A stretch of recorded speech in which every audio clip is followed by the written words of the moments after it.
Good evening and welcome. I will call to order the Lake Havasu City Council regular meeting on Tuesday, April 27th, 2021 at 6 p.m.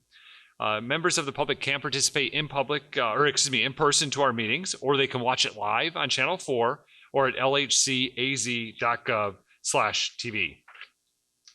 We'll now have an invocation from Susie Matea from the Living Word Family Church. If you'd please make your way to the podium. And then we'll have followed by the Pledge of Allegiance by Havasu Silent Witness.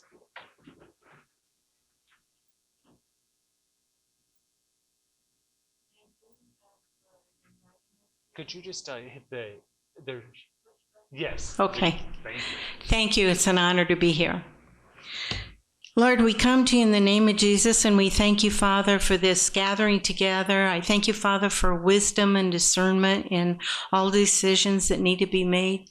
I thank you, Lord, that we have a beautiful country, and you bless this country. You bless Arizona and the city of Lake Havasu and all that you've put in positions of authority here. We thank you for our police officers, our first responders, and our doctors, nurses, our hospitals, the businesses, and that they would all be successful. We pray for a covering of protection over our city.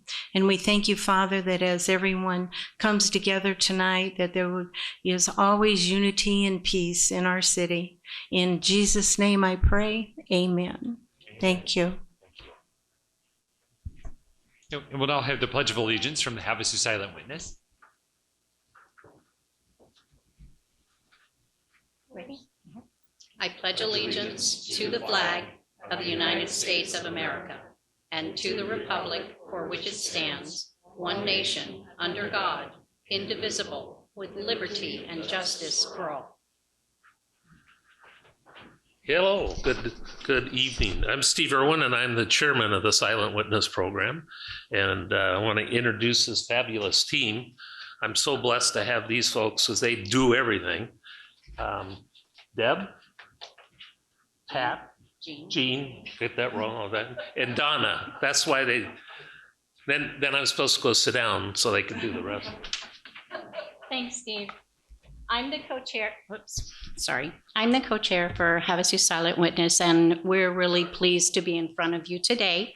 Havasu Silent Witness elected a new board of directors late into 2020. The new board took the program back out into the public to help explain how the program works for everyone in Lake Havasu. We're hoping to educate and improve the number of tips that we receive. Silent Witness will be at First Friday on May the 7th, and we're looking forward to meeting many new friends and seeing new faces. Havasu Silent Witness was originally formed as part of the Mojave Silent Witness, and that was in 1998. While Silent Witness works closely with the Lake Havasu City Police Department, it is a separate, autonomous, nonprofit organization that's incorporated under the laws of the state of Arizona. The IRS has awarded us a 501c3 tax-exempt donation status. Silent Witness was started in 2000 by a group of volunteers for the purpose of providing citizens a method to report crimes, providing pertinent information about a crime, or report the location of a wanted fugitive while remaining anonymous. All cash rewards are paid by the donations that Havasu Silent Witness receives. There are no city or county funds used to provide these rewards. I want to thank you for the opportunity to reintroduce Havasu Silent Witness to you this evening. The change to make a difference in our community starts with each one of us. If you have any information about a crime or about a wanted criminal, please contact Havasu Silent Witness. We need your information, not your name.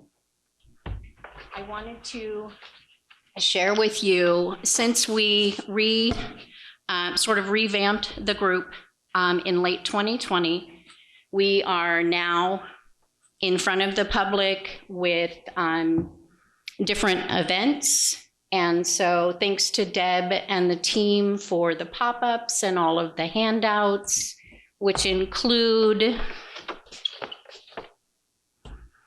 our Silent Witness ducks. Kids love the ducks. And Deb goes and actually prints on every one of them that they're from Silent Witness. If you have any questions, please don't hesitate to let us know. We love serving our community.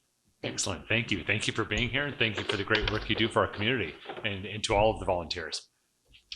All right, item 4 is the roll call. Ms. Williams, if you'd please call the roll. Council members Nancy Campbell, Here. Jim Dolan, Still here. David Lane, Here. Michelle Lynn, here. Cameron Moses, Here. Vice Mayor Jenny Koch, here. Mayor Cal Sheehy. Here. Thank you. Thank you. Item 5 is our call to the public. This is where citizens have an opportunity to address the city council with matters or issues that they'd like to have addressed within the jurisdiction of Lake Havasu City. Comments are limited to 3 minutes. There is a light indicator box next to Ms. Williams. Green means you have time, yellow means that you have 1 minute remaining, and red means that the 3 minutes is up. You don't have to sign up to do call to the public, but if anyone would like to address this during call to the public, please do so by coming up to the podium and stating your name for the record. All right, seeing none, we'll close the in-person call to the public. We are also receiving public comment via email at cityclerk@lhcaz.gov at least 1 hour prior to the meeting. We did receive one written comment. Ms. Williams, if you'd please read that into the record. This comment was received on Tuesday, April 20th, 2021, with a subject line of offensive flags. I'm ashamed of all of you for not doing something about the Biden flags that are displayed around town. Would you allow me to come into a meeting and start throwing the word around? What would happen to a child if they use that word in school? What has happened to this city? Is it that you don't want to take away the rights of these people to fly the flag? What about my rights? Aside from the offensive words, the meeting makes a joke of our democracy. Joe Biden was elected by the people out of the United States. Whether people like it or not, he is our president. If you don't like it, cast your vote again in 2024, but please don't disrespect our democracy. Every one of you was elected by the people of our city. Many citizens may not agree with the results, even having strong feelings about those results. Would you stand for me displaying a Campbell flag? It would be interesting to see if this is read verbatim at the council meeting, or if the offensive language will be bleeped out. If it is, you have proved my point and should be ashamed of yourselves for not doing something to preserve plain decency in our city. If it is read, then shame on me for thinking this was a decent city to live in. Submitted by Chris Elbert. Thank you. That concludes the written call to the public. We'll now go ahead and close the call to the public. Moving on to item 6, the consent agenda. Would any of the council members like to remove any of the items on the consent agenda for separate discussion? Mayor, Yeah, Vice Mayor Koch, motion, please. move that we approve the consent agenda as presented. Second. We have a motion from Vice Mayor Koch and a second from Councilmember Dolan. Any further discussion? Hearing none, we're ready to vote.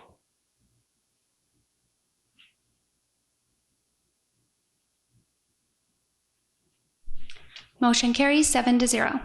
Thank you. Item 7 is correspondence, communications, petitions, announcements, and the city manager report. Starting with item 7.1 is announce vacancies on the Lake Havasu City boards, committees, and commissions. Ms. Williams? Mayor and City Council, there are a number of vacancies on Lake Havasu City boards, committees, and commissions. The following is a listing of those vacancies. Board of Adjustment, 3 alternate members, and the Parks and Recreation Advisory Board, 1 student member. Anyone interested can pick up a packet at City Hall. They are also available on the city's website at www.lhcaz.gov. Thank you. Thank you. Item 7.2 is the city manager's report. Mr. Knutson. Good evening, Mayor and Council. I'd like to start off this evening's city manager report in recognition of Fire Chief Pete Palafis. He's recently earned the Executive Fire Officer certification from the National Fire Academy program. This is a time-consuming and all-encompassing program and a very significant accomplishment. Chief Palafis has 24 years of experience in the fire service and holds an MBA from Benedictine University. In addition to being a career firefighter, Chief Palafis also served as an adjunct faculty at the College of DuPage in Fire Science program, teaching courses such as fire prevention, firefighter safety and survival, and building construction. Congratulations to you, Chief Palafis. We're grateful for what you have done for the team. Your ongoing commitment to learning is commendable, and we're going to benefit from your leadership as the quality of our fire and emergency services grows to the benefit of our residents. Thank you. Councilmember David Lane, you attended the ribbon cutting ceremonies for the new baseball and softball fields at Lake Havasu High School. The fields are beautiful and a fantastic addition to our community. The Lake Havasu City Unified School District did a wonderful job. Lake Havasu City, through our Development Services Department as well as our Fire Department, are proposing the adoption of the 2018 International Building Fire Code with the local amendments to stay up to date with the Tri-City area and to ensure construction is safe and the industry uses updated technology. We now utilize the 2012 IBC, and this would be a move towards the 2018 IBC. The proposed local amendments are under review. They include changes that are intended to address unique local conditions, to minimize construction problems that could impact property owners, to further streamline the amendments to align more with the published 2018 building and fire codes, and to ensure the building and fire codes are in concert with each other. We are asking for the building community, the construction community, members of the community, in terms of our residents, to reach out and after reviewing the 2018 IBC, and we'd like to have your comments. We'd like to have your comments prior to us discussing them with council and for consideration. Please send your written comments to the Lake Havasu City Development Services Department in care of our building official. And that address is at City Hall, which is 2330 McCulloch Boulevard North. And the zip code is 86403. And you can also submit your comments or your questions to builderinfo@lhcaz.gov. Please have your comments to the city by May 18th. And council will also post this information in the lobby when we're getting applications submitted from the builders for the next several weeks, and trying to inform them that we're thinking about doing something, and we want to make sure that what we do is aligned with the area and is for the benefit of the builders as well as our residents. And finally, as of April 26th, there have been 64 new cases from my last report. You can see the breakdown by month and the graphic shown here on the screen. And of course, this information is provided by the Mojave County Public Health Department. Currently, there are 46 total active cases of COVID in Lake Havasu City. Mayor and Council, that concludes my report. Excellent, thank you. All right, we'll move on to item 8, public hearings. We'll start with item 8.1. Adopt resolution number 21-3497 for a minor general plan amendment, changing the future land use map designation for 700 London Bridge Road, located at the southeast corner of London Bridge Road and Industrial Boulevard, from resort related to commercial mixed use. Mr. Morris. Honorable Mayor and Council members, thank you. This item and the next one are companion items, really. They go along with each other. This item is for a general plan amendment to amend the general plan land use map. And the next item is for a rezone to, if this item gets approved as far as the general plan amendment, then the rezone would be a likely candidate to be approved because it then would meet the general plan land use map. The subject property is 12-acre property at the corner of Industrial Boulevard and London Bridge Road. It was recently purchased at auction from the State Land Department, and now the property owner is looking to develop the property. It generally slopes down about 25 feet from Industrial Boulevard down toward Lake Havasu Avenue. It's located right across from the Lake Havasu State Park boat launch. The current general plan land use designation for the property is resort related. Now, this is where the need for the general plan amendment comes into play. The resort related, that the applicant is asking for a mixed use type zoning on this property in the next item. Mixed use in this case would be some residential as well as commercial. The existing resort related general plan designation does not allow a residential component. So that's the reason they're asking for for this general plan amendment. You'll see here the other properties in that area are also resort related. Those across Lake Havasu Avenue are part of the open space and park, which would be natural for the state park there. As I mentioned, this is a companion item. The rezone request will follow this. The property's current land use designation is resort related, and that's to support generally the resort industry. And the primary types of uses allowed there are retail, service, commercial, hotels, restaurants, boat rentals, repairs. These are types of uses that would be found in C1 or C2 commercial type uses. So the general plan in that area says, hey, we're looking for general type commercial uses to support this tourism industry there. It does not allow, it prohibits RV and manufactured home parks. It also does not allow residential component. And again, that's why the applicant's here, because they want to change that general plan designation to commercial mixed use. And you'll see that the same sorts of general uses are allowed in the commercial mixed use general plan designation. A lot of C1, C2 type uses, but in this case, the mixed use designation also allows high density residential uses. So things like condos, apartments would be allowed in the mixed use designation under that general plan. And because the applicant's looking for a zoning designation that would possibly include residential component, that's why they're asking for this general plan amendment. If they were just going straight up C1 or C2 type uses and that zoning in that district, in that area, then they would not require the general plan amendment. So that's why they're asking for this amendment, because they want the opportunity to have a residential component. That really concludes staff's presentation. Open any questions the commission may have. Thank you.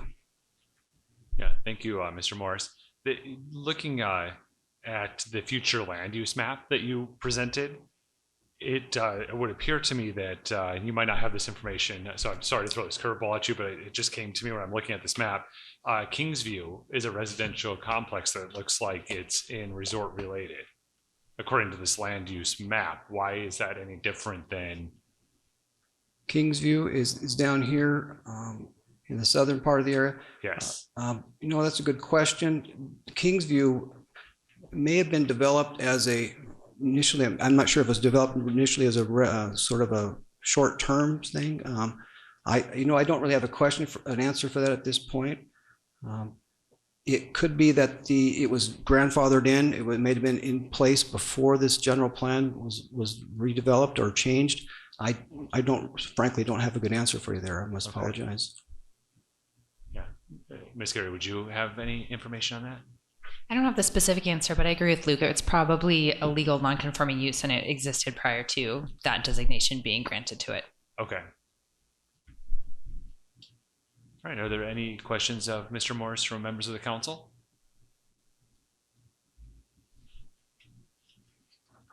Seeing none, this is a public hearing. Would anyone like to address the city council at this time?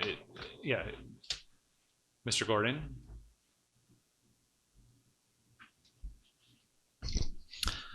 Thank you. Good evening, Mayor, council members. My name is Michael Gordon with Desert Land Group. We're the applicant on this on behalf of the owner. I think Luke did a good job of kind of outlining the first step in this process, the general plan amendment. The point of this, from ownership standpoint, they are starting the planning process, trying to put together a good mixed use project for this location.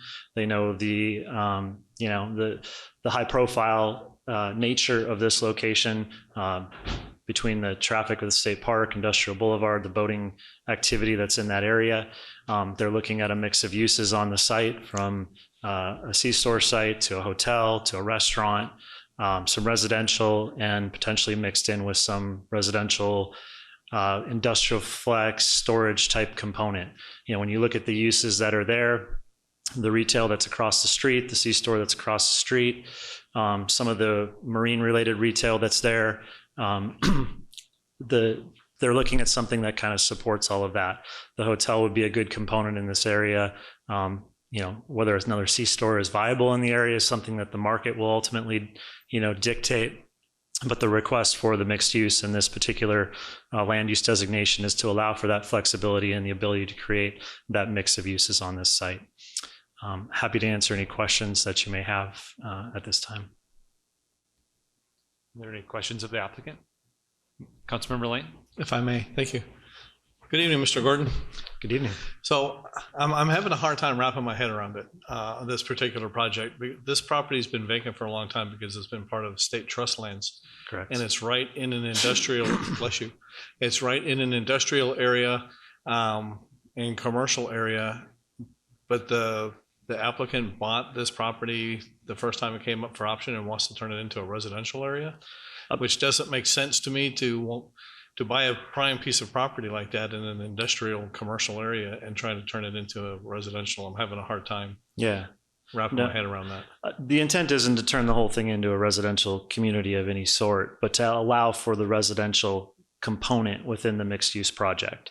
So right now, with the land use designation that's there and the zoning districts that we could apply for under that land use designation, there couldn't be any residential components. So in other words, trying to put a residential loft element over the top of a retail space or some condos or townhomes over the top of garages, or some of those, any sort of residential use wouldn't be allowed. So the intent isn't to stack a bunch of condos or do anything of that nature. It's to try and create a hub in this part of town, which everybody knows is really currently industrial related, boat, marine related, and recreation tourism related, with the proximity to the state park and all the current activity, both residential and commercial and recreational, that happens up and down London Bridge Road. So it's not, again, I know you don't have a proposed site plan or a proposed development plan in front of you tonight, but it's just to allow for the ability to have a residential component within the greater mixed use project or projects that develop over time. You're welcome. Can I make a statement to that? Yes. State trust land is extremely expensive to purchase, and it takes developers to be incredibly creative to make them work, to pencil out in the long run. So I'm sure that you guys are going to look at all of this and we'll end up seeing the end result, but all you're asking is for us to adjust the zoning so that you guys can start doing the paperwork to see how you can make this property pencil out for you after development, correct? Correct. I mean, it's certainly ownership when they purchased it, and with some consulting, we were involved in some of that with them, trying to look at highest and best use and feasibility. Yes, I mean, it was an auction process that happened this summer. It sold for, in line with what values are in the market right now. So it was a good penny paid for this parcel. So at the end of the day, market factors will dictate ultimately what gets developed. Because of that, I mean, there has to be some certainty to, for someone to purchase this and go down this path, some certainty what they're hoping to do. We've looked at a lot of different things and zeroing in on what the highest and best uses are. Again, market will dictate that, but right now it's looking to develop a mixed use project that has a hotel component, that has potentially a C-store component, a restaurant component, and then some mix of retail/residential to it. Exactly how that breaks out, it's hard to spend too many dollars chasing down detailed plans and development until we know which uses we can do. And that's why there isn't a specific, development plan in front of you tonight. Trying to make sure we have the flexibility to have the residential component, to have the ability to incorporate that into this overall plan. And then we'll be able to buckle down with ownership and their consultants to figure out how they want to develop it. Thanks. Councilmember Lane? Does this change the height limitations, this rezoning? No, this does not. Go ahead. Honorable Mayor, council members, if I may, this is the general plan amendment. It's a good question. Thank you for that. This is a general plan amendment. So this is for, think of the general plan land use map as a layer above the zoning. So I liken it to maybe your daughter wants to become a doctor, and so she's a doctor. And doctors, of course, specialize in different fields many times. So think of the general plan as a doctor, and then think of the specific field that they're going to be in as the zoning. So the doctor, or in this case, the general plan land use designation, the land use designation they're asking for could allow C1, C2, could allow the mixed use zoning they're asking for, which will be the next item that comes to you. So the entitlements are with the zoning, which will be the next item, as far as specific entitlements for that particular property based on that zoning.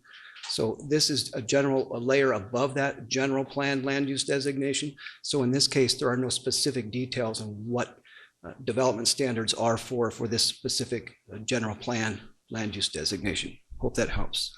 So am I going to ask that question on the next? Okay. Councilmember Campbell? So currently, what is the height in this zoning? Well, the current zoning is AP. I believe that goes up to 30 or 50 feet in height. I can check real quick here. Yeah, AP has a higher height limit. It goes up 40. 40, yeah. 40 feet. On the next item in front of you is to go to mixed use general, which I believe has a 25-foot height limit. So at the end of the day, I mean, the AP zoning district doesn't allow for very many things, more of a rural improvement. So we have to go in a different path than that, obviously, to develop it. But the proposal on the next item is for mixed use general within the standards of mixed use general, which is 25 feet. And that's is consistent, I should say, with the other C2 properties and the other industrial properties that are zoned around this parcel.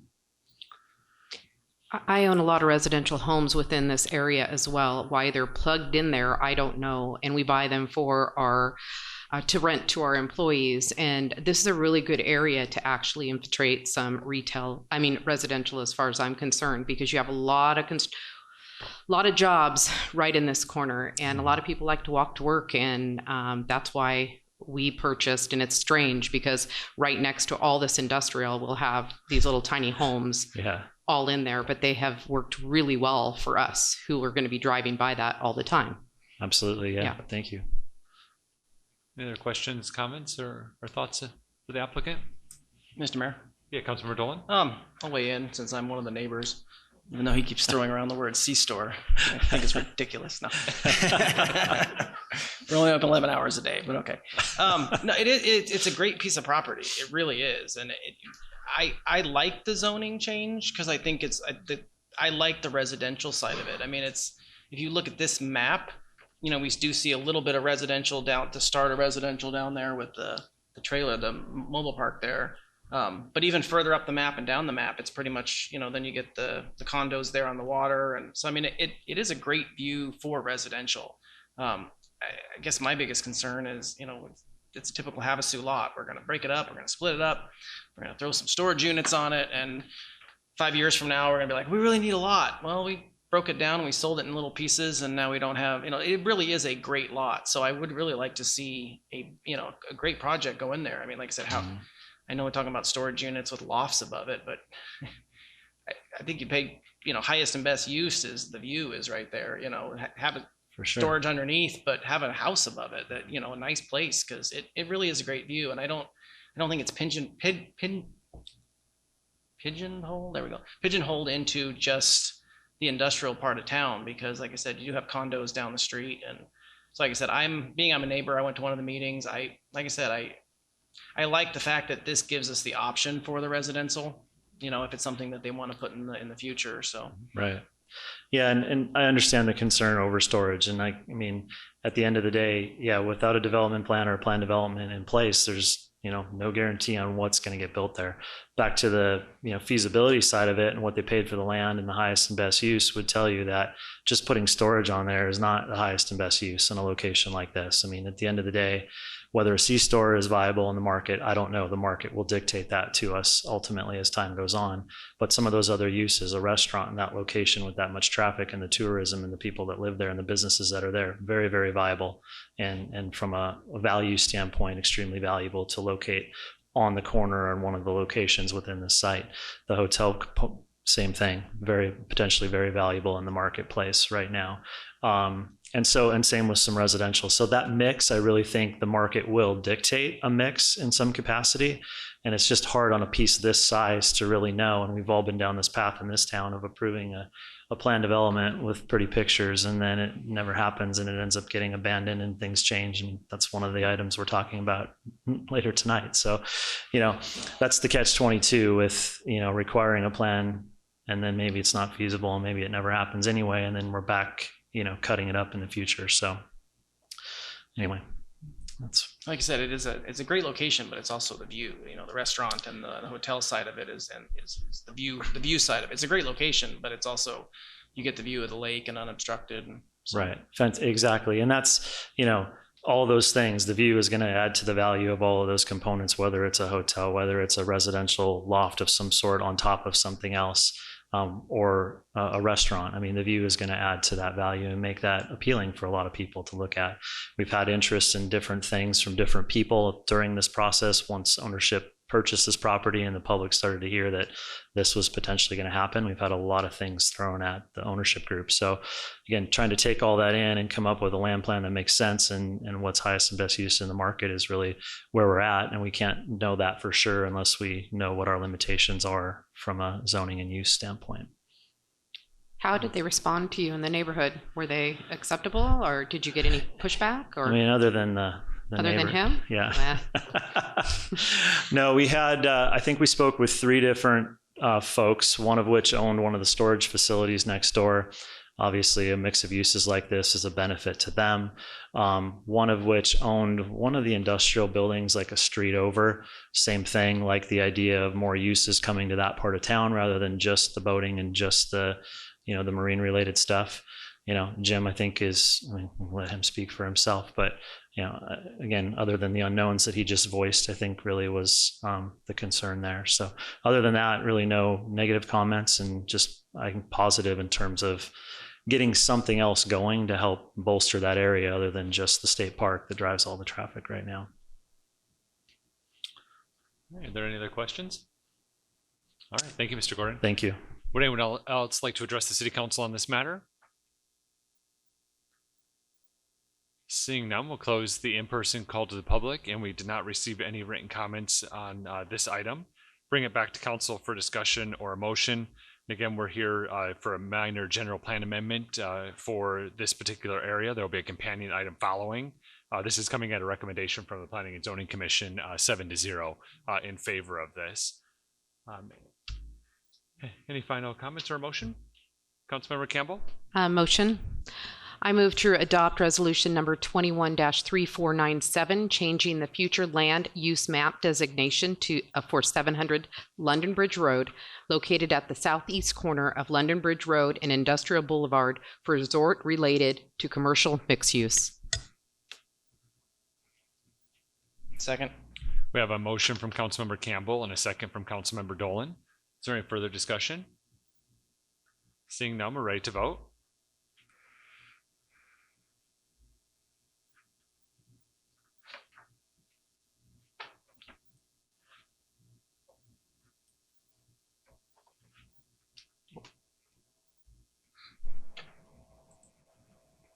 Motion carries 7-0. Nice. Thank you.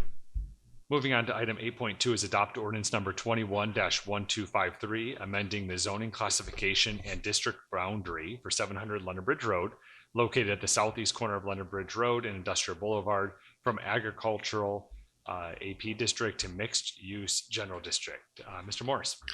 Honorable Mayor and council members, thank you.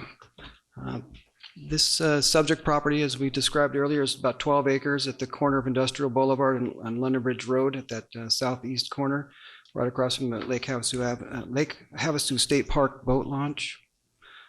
The subject property is currently zoned AP. It was recently purchased at auction from the state. The AP is a kind of a default zoning, holding zoning.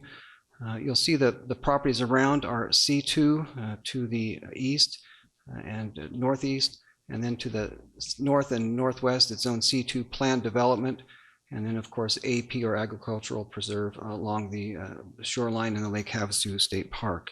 There is some residential farther to the south. There's a manufactured home park down that way, and then some light industrial farther to the north. As mentioned, this is a companion to the previous general plan amendment.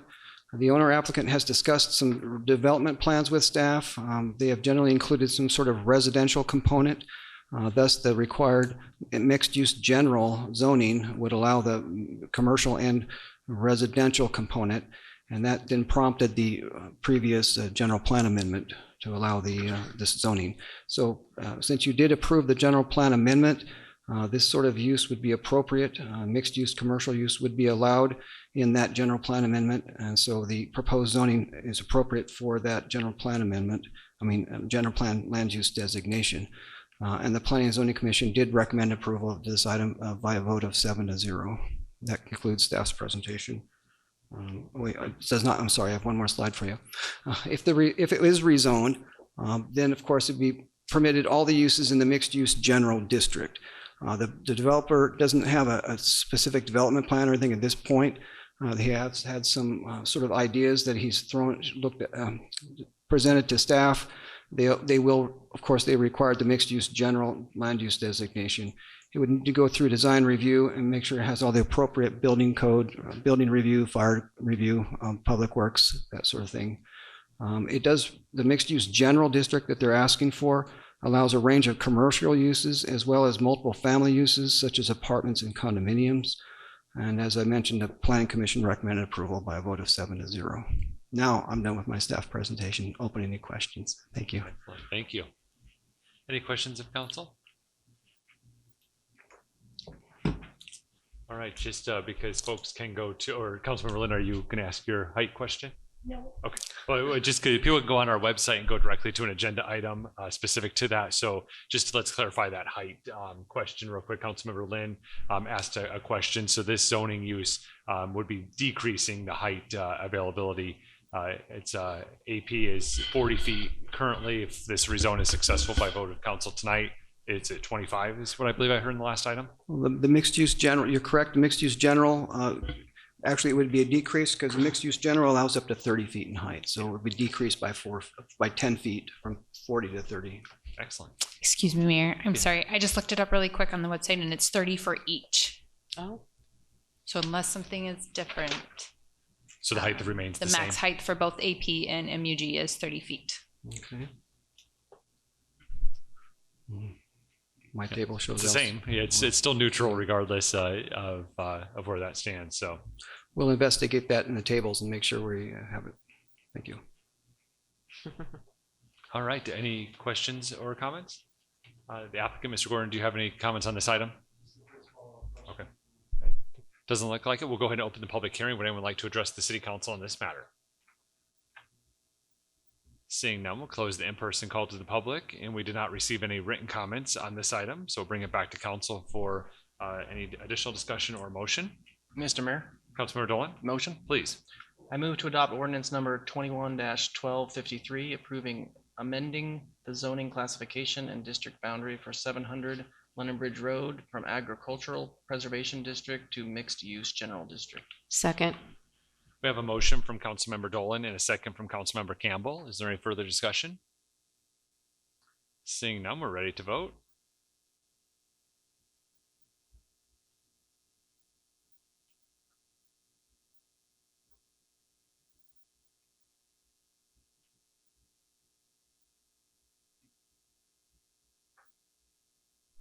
Motion carries 7-0. Thank you. Item 8.3 is adopt ordinance number 21-1254, amending the zoning classification and district boundary of PD 07-002-00007 Havasu Auto Complex, removing and rezoning tract 2395, lots 4 and 5 from general commercial plan development district to C2 or to general commercial district C2, and removing and rezoning tract 2395 lots 7, 8, 9, and 10 from C2 PD to the new C2 PD, prohibiting storage units as permitted use. Mr. Morris. Yes, Honorable Mayor, council members, thank you. The subject properties are at the north portion of town, across from the airport, across Highway 95 from the northernmost airport hangars, at the intersection of London Bridge Road, and they also Showplace Avenue cuts through the properties. There are 4 properties that front Highway 95, and then 2 larger properties that front on Showplace Avenue and back to the county boundary, city limits, facing London Bridge Road. Oops, the right one here.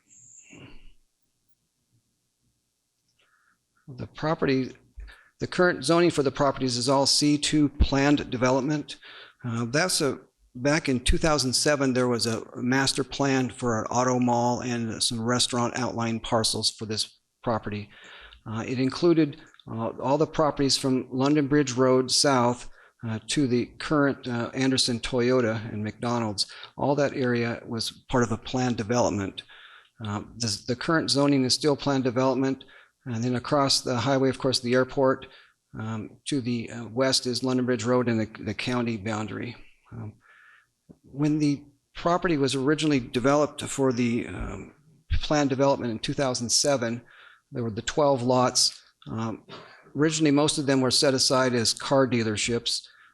This table shows the originally anticipated use, and then on the right-hand side shows the current or the proposed uses. So I'm going to go, as you see, most of them were set aside for car dealership as well. There were a couple of retail and restaurant parcels. I'll go to the next map. This shows the development plan at the time that was approved in 2007 with the different lots. I'm going to put an overlay on it so show you what's developed now and what's proposed. So the blue lots are what have been developed. So starting with a Toyota dealership here, this would be to the south in real world. And at the corner, so here's Highway 95, here's the Toyota dealership, here's the McDonald's and the gas station.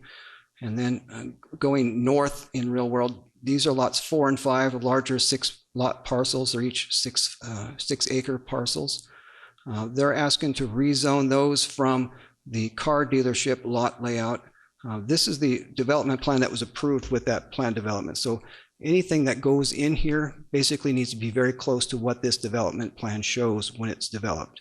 So obviously that limits what can go in here, and that may be one of the reasons why it hasn't developed, because apparently car dealerships don't want to come or haven't taken advantage of what's available here.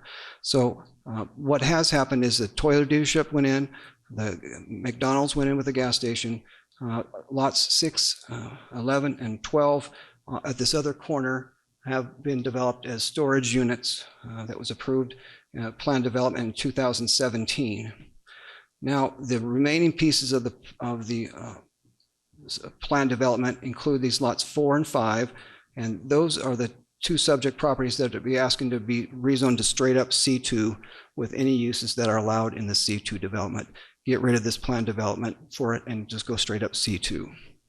And then there are 3 smaller lots, about acre and a half or so, acre and a quarter each, that front on Highway 95. Those 4 lots, they're asking that those be rezoned to a new plan development. That the only exception for that, the reason they're asking for that plan development is because they say they'd like to allow any use in the C2 except storage units. Don't allow storage units there. The previous plan development also had an approval that allowed the buildings to be up to 36 feet in height. If these are removed from that plan development, then they'll go back to the C2 standard, which is a maximum of 25 feet in height. The Planning Commission heard this item at their meeting and recommended approval by a vote of 6 to 1. That concludes staff's presentation. Open any questions you may have. Thank you. Thank you, Mr. Morris. Are there any questions of council? Okay. Councilmember Lane? Thank you. Is the applicant here by chance? Yeah, Mr. Yes. Gordon is representing this item. Mr. Gordon. Hello again. So on this, I recall all of this had been part of the PD, and several years ago, we had changed this lot 11, 12, and 6 to allow storage units. There was a lot of discussion at that time about it being a frontage to State Route 95 and the buffer, because we really didn't want the first thing people see when they're driving into town, storage units. Mm-hmm. So I'm assuming that's why on lot 7, 8, and 9, you're willing to take out the storage unit because of that buffer? Correct. Yeah, ownership on this is all the same ownership group that's owned this property forever. I kind of liken this to the old Park Avenue PD that was there and just had a plan that was pretty restrictive, and nothing ever happened really because of it, because of the complexities of potentially. So went through a similar process where ultimately removing it from the PD, freeing it up to a more flexibility in terms of C2 uses. And then we saw a lot of activity, a flurry of activity on Park Avenue, which is developing out today. That's ownership's intent here at this point, because the overall car dealership auto mall complex is proving in the market to not be something that we're going to see in Lake Havasu City, whether we like it or not. And so they're looking to sell some of these properties. they understand that concern of councils and the frontage on the highway. So yes, the intent is to free this up. We would have dropped it from the PD altogether and just gone to C2, but trying to leave it under that configuration with, in essence, a restriction on storage to provide that buffer and ensure that that doesn't happen along the highway. Thank you, and I appreciate that. My only concern I have is this lot 5 and lot 4 really still kind of abuts up there where you could see it from the highway. Would the property owner be willing to do the same thing with those properties as lot 7, 8, 9, and 10 and restrict them from storage units? At this point, that's not their request. Whether that's going to develop as storage units or not, I don't know. They have one of the parcels marketed for sale right now, and one of them that they are using as overflow as part of the car dealership. Obviously, at this point, their intent is to allow for that flexibility, and that's the proposal that's in front of you today. Right. My concern is if they put storage units on it there, you still see it from the highway. Understood. At planning and zoning, that was really one of the concerns that was talked about. Actually wasn't over the fact that potentially that could be storage units. It seemed that there was support there, that it made sense if that's what the market demanded, and it was in line with what developed on those other 3 parcels. The concern from one of the planning and zoning commissioner members was, what does that look like, and what can we do to create a better buffer, so to speak, of enhanced elevations, landscaping, whatever that might be. At the time, that discussion, because those parcels weren't proposed as a PD, couldn't really put any additional restrictions on it. It's before you as just a reversion to straight C2. And then that discussion went into down a path of, well, really that's a design review item with the city, and the city gets to control that under certain development code restrictions or requirements that are in place. So it kind of got left open-ended on that front. I would say that ownership will probably be okay with conditions like that to that effect in case it were to be storage, but I don't think we can do that because of the way this item is proposed right now. Okay, thank you. Mr. Gordon, on Yes. lots 7, 8, 9, and 10, has ownership have any ideas? When looking through like the table for C2 uses, Yeah. there doesn't look like any good uses that can go there if it's not storage units to make it viable. Well, so, I mean, we're marketing it for them right now on the market as, commercial property. If it has a C2 zoning district, I mean, things like restaurant, things like a hotel, things like, a car wash, things of those, really any of the uses in C2. Ownership doesn't have a specific interest in what is developed there other than understanding the sensitivity to the storage being right there on the frontage. So at the end of the day, they're willing to let the market, that's the intent, to try and free it up so that the market can determine if someone wants to put a car wash there or something there. They have that flexibility because it would in essence be C2 zoning with that one restriction. Okay. Do you know the acreage for lot 5, 4, and 5? That's a good question. I'd have to look. Do you know it off? I believe there's 6 acres each. Yeah, that sounds right. Would ownership be interested in doing a lot split where the front 3 acres mirror lot 7, 8, 9, and 10, so there is a buffer, and the back goes to the back 3 acres that is a buffer, would be zoned as they're requesting? I don't know, and I don't believe we could do that tonight anyway. Well, the item can fail tonight, Yeah, but I mean, yeah, in the yeah, future, I mean, because it's when we were told the council at the time of the rezone for lots 6, 12, and 11 was not in favor of storage units there at all. Sure. You come over the hill and you see that. Right. The reason that that passed from my perspective was that it was going to be buffered and that there would be no more storage units going here. The reason this PD was put in place in the first place was obviously vehicle sales do really good things for sales tax collection. Sure. For us to fund the city services that are requested of us from our citizens. So, so not only are we asking for a rezone, we're also losing the potential for large sales tax dollars on vehicles. So, I'm still not in favor of storage units. I know they're in high demand in our community, but it's the wrong place. If it could be buffered somehow, I could support something along those lines, but Sure. it makes it very difficult that you come over that horizon and see a beautiful lake with storage units in the complete horizon. So just a few questions or thoughts on it. Yeah, I understand those concerns, and I mean, ultimately, that's why we're here tonight, and you guys get to make that decision whether you can support that being open-ended as C2 in general. If not, then yeah, we'll have to. Ownership's not with me here tonight, so we'll have to go back to the table and discuss what they're willing to do, and then at that point, we'd probably bring it back as a PD of some sort, and try and address those concerns in some capacity. Yeah, thank you. Mr. Mayor. Yeah, I have a question for the city manager and city attorney. I know we had talked earlier before about different zoning issues that we can put can we put a stipulation on it here at this meeting that it can be zoned that but can't have storage units? Is that something we can add to this at this point with a stipulation?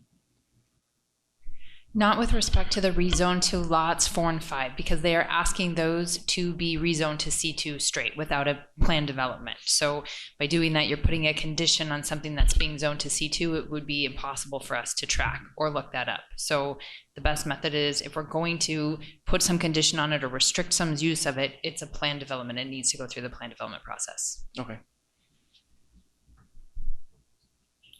Any other questions, comments, or thoughts from members of council?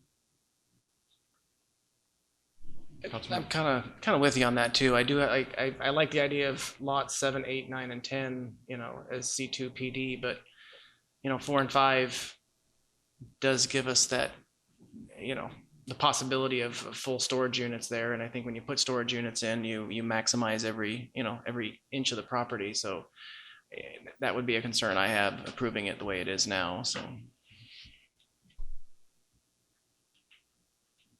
All right, this is a public hearing. Would anyone like to address the city council on this matter?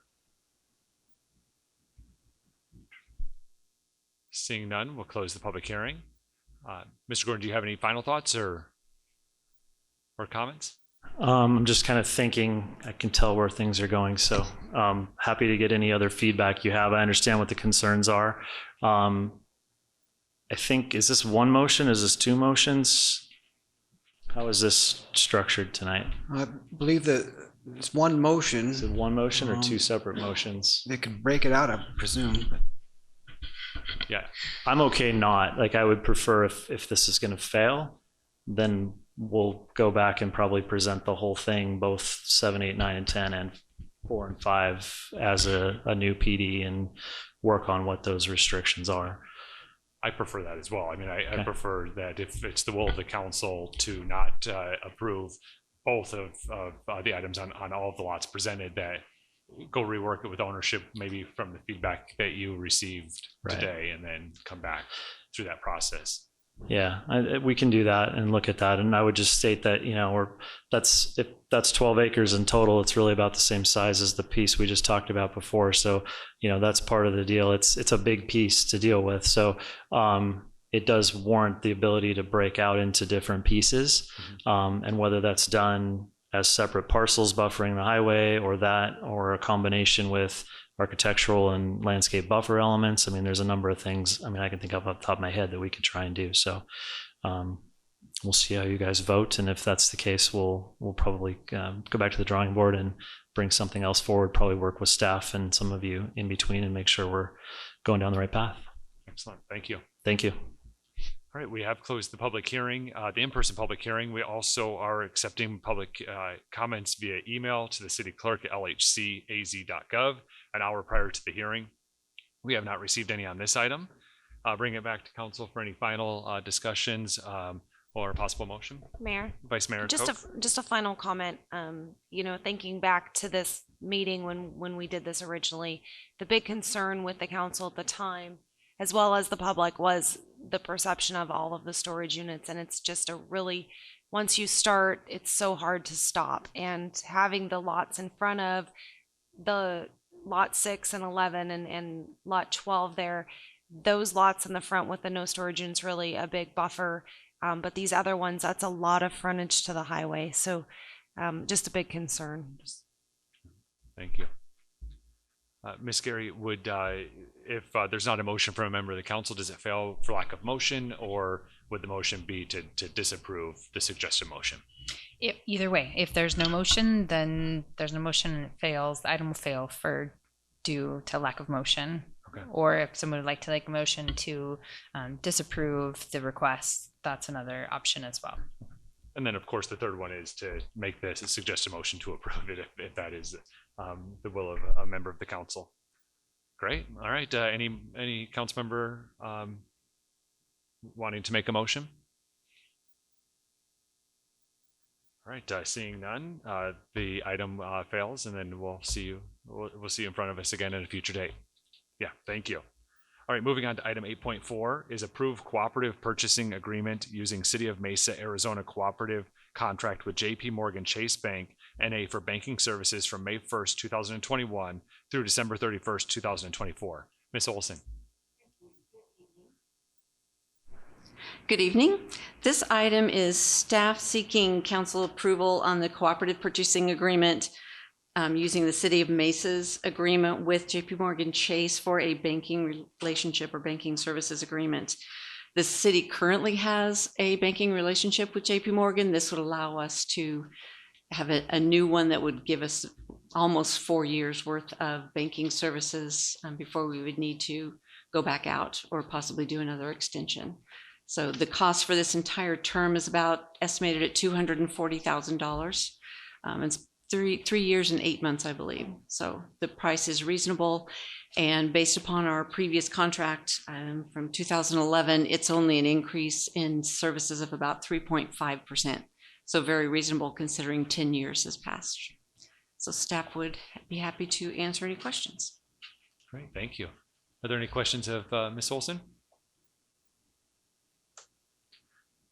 All right, seeing none, this is a public hearing. Would anyone like to address the City Council on this matter? Seeing none, we'll close the in-person public hearing. And again, we are receiving public comment prior to the meeting. We did not receive any on this item, so we'll go ahead and close the written public comment process as well. Bring it back to council for discussion, questions, or possible motion. Mayor, Yeah, Vice Mayor Koch, motion? please. I move to approve the cooperative purchasing agreement using the City of Mesa, Arizona cooperative contract with JP Morgan Chase Bank, NA for banking services. I'll second. We have a motion from Vice Mayor Koch and a second from Councilmember Moses. Any further discussion? Seeing none, we're ready to vote.